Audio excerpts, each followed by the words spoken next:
పవిత్ర గీతం, పరిశుద్ధ గీతం, పరలోకపు గీతం. అదే మన పరమగీతం. పరమగీతము నుండి పరమరాజ్యమునకు. అవును, పరమగీతములను చాలా మంది అపార్థం చేసుకుంటున్నారు. పరమగీతం అంటే అదొక ప్రేమ గీతమని, లోక సంబంధమైనటువంటి విషయాలు అందులో ఉన్నాయని అపార్థం చేసుకునే వారు ఉంటారు. ప్రియ సహోదరి సహోదరులారా, పరమగీతముల గ్రంథాన్ని చదివితే పరమగీతము నుండి పరమరాజ్యానికి వెళ్ళే గొప్ప భాగ్యాన్ని నువ్వు పొందుకోగలుగుతావు.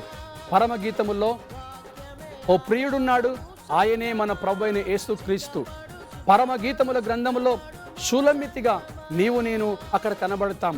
పరమగీతముల గ్రంథాన్ని చదివితే నువ్వు పరమరాజ్యం వైపుగా నడవగలుగుతావు. ఈ పరమగీతము నుండి పరమరాజ్యమునకు అనే కార్యక్రమము కడవరి కాల సిద్ధపాటు అనే టీవీ పరిచర్య శుభవార్త టీవీలో ప్రతి నెల 3-4 బుధవారములలో ప్రసారమవుతుంది సాయంత్రం 6 గంటలకి. కనుక మీరందరూ కూడా ఖచ్చితముగా తప్పకుండా ఈ కార్యక్రమాలు వీక్షించి పరమగీతముల గ్రంథాన్ని ధ్యానించి ఆ తరువాత పరమరాజ్యము వైపుగా మీరందరూ అడుగులు వేయాలని దేవుని సేవకుడిగా మీ అందరికీ నేను విజ్ఞప్తి చేస్తున్నాను. మర్చిపోకండి, కడవరి కాల సిద్ధపాటు అనే టీవీ పరిచర్య శుభవార్త టీవీలో ప్రతి నెల 3-4 బుధవారములలో సాయంకాలం 6 గంటలకు ప్రసారం అవుతుంది.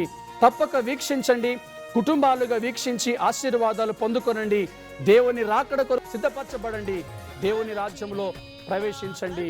దేవుని కృప మీ అందరికీ సదాకాలము తోడయుండునుగా.